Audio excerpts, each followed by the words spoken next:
wakati leo uno sina ukamle uno wakati wa muhimu wa hensini wa maisha ya hensini wakati kaori gabili kuchungua raisi wa daula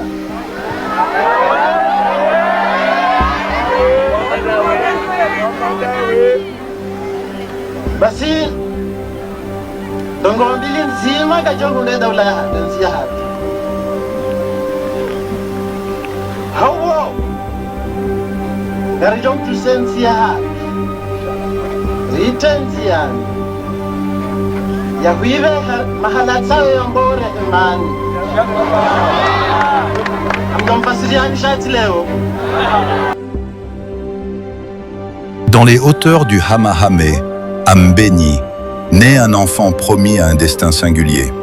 Un enfant porté par la lumière du savoir et la profondeur de la foi.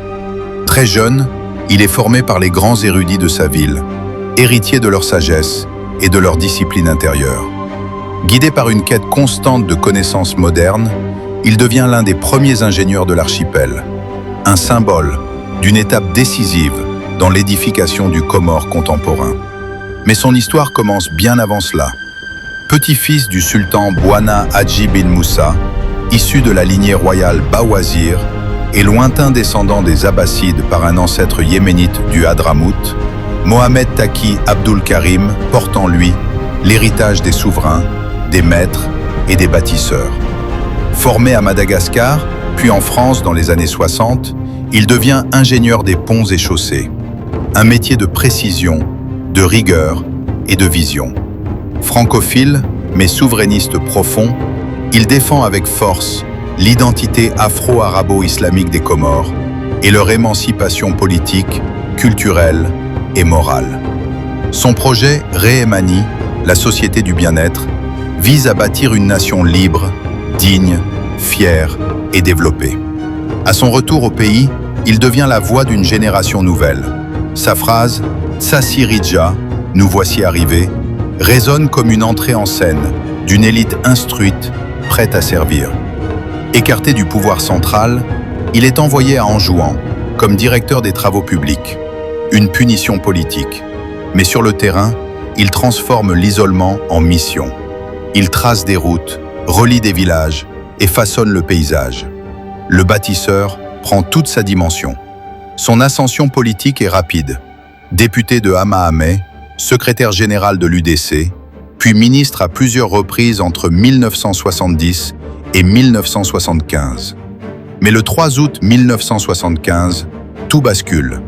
La révolution d'Ali Swahilihi le conduit en prison. Il y reste jusqu'en mai 1978, libéré après la chute du régime.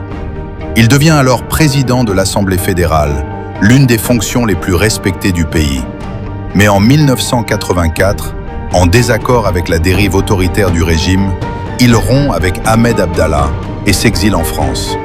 Après l'assassinat du Raïs en 1989, il revient, se présente aux élections, puis repart encore en exil, avant de revenir une ultime fois.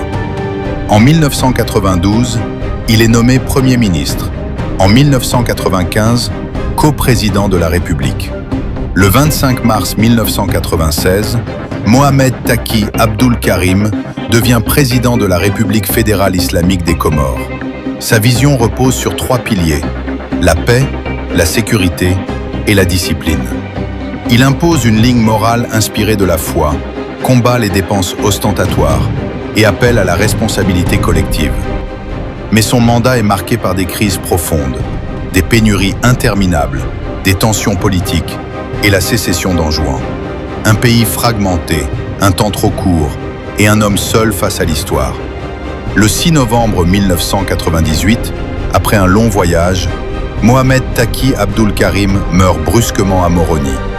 Une disparition soudaine qui reste encore aujourd'hui un mystère dans la mémoire des Comoriens. Pour certains, il demeure un homme d'état d'intégrité, un bâtisseur, un visionnaire austère mais sincère. Pour d'autres, son héritage reste contrasté. Mais son nom continue de vivre dans les îles, comme celui d'un homme qui voulut donner à sa nation une colonne vertébrale et une dignité durable.